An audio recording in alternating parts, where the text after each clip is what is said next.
With the Pixel 8 Pro, Google has listened to our complaints, added features like manual camera controls, powerful new AI functions, and fixed a lot of the common complaints with previous Pixel devices. But does it make it a worthy Pro tier device? Well, let's find out in the next 5 minutes.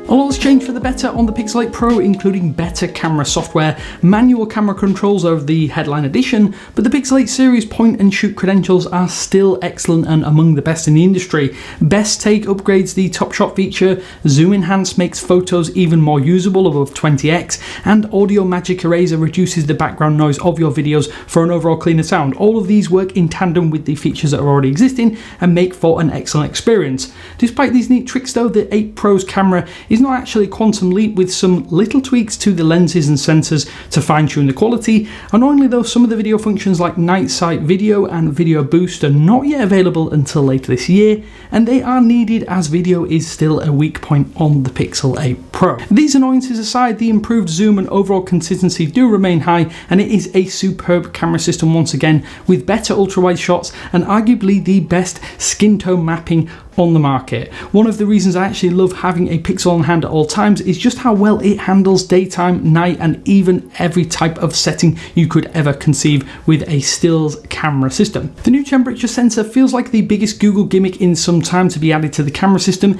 In fact, it actually still requires FDA approval for humans. It actually isn't even that accurate in our testing, and it definitely feels like a remnant of the pandemic that has hung around. The design isn't a drastic overhaul, and that's okay. I think personally the best colour is the blue, and the ditched gloss for matte glass actually adds a touch of extra class. The brushed aluminium accenting makes these colours pop and is a standout when compared to other Android phones. Less prominent corners make it softer and easier to hold, and definitely more approachable than ever before. I'd call it bubbly, you might call it rounded. Hey, you might not rock this phone without a case, but damn does it feel good to hold this device this year. I also applaud the move to a flat display here. It feels like an important switch for usability and comfort. Google is calling the updated panel an Actua display, but that's just a buzzword like Retina on the iPhone or Infinity O on Samsung phones. To be fair, it's one of the best on the market, and all of your content will really pop, especially when doing things like gaming, watching videos, or looking at photos. It gets super bright without ruining the experience as well. I love that you don't actually need to find shade or cup the screen to make things readable in all lighting conditions. The rounded features also continue within Android 14, which ships with this phone as standard.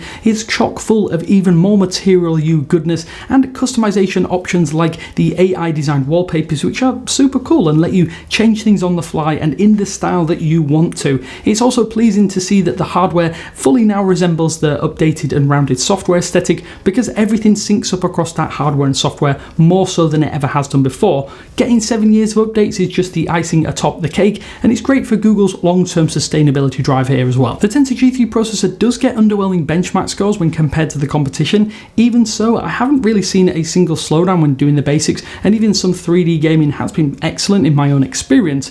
It's going to be fine for pretty much anybody out there, but interestingly, a ton of the unique features that I mentioned earlier that do rely on AI actually need an active network connection to work or process, which could in theory be a blessing in disguise, as it should relieve some of the stress on the processor itself. This handoff process does make editing a little slow at times, and I hated waiting when I'm connected to a spotty Wi-Fi or data network. Magic Editor is one of the most prominent examples of this. It's a cool and needed feature that's really impressive in the flesh, but it's less impressive given brands like Xiaomi have had similar or less capable functions, at least for a while. This can also take a while to process and requires backups to Google Photos, which somewhat ruins that magic aspect and makes it less seamless. It's also awesome that the Pixel 8 Pro runs a lot cooler than the Pixel 7 Pro, which had truly awful thermals. Hey, it isn't the most powerful phone you can buy, but it is the most powerful Pixel to date, which probably matters more to most of you out there. I know of course it's horrendously cliche, but the 8 Pro is also buttery smooth even without that extra power, and for most people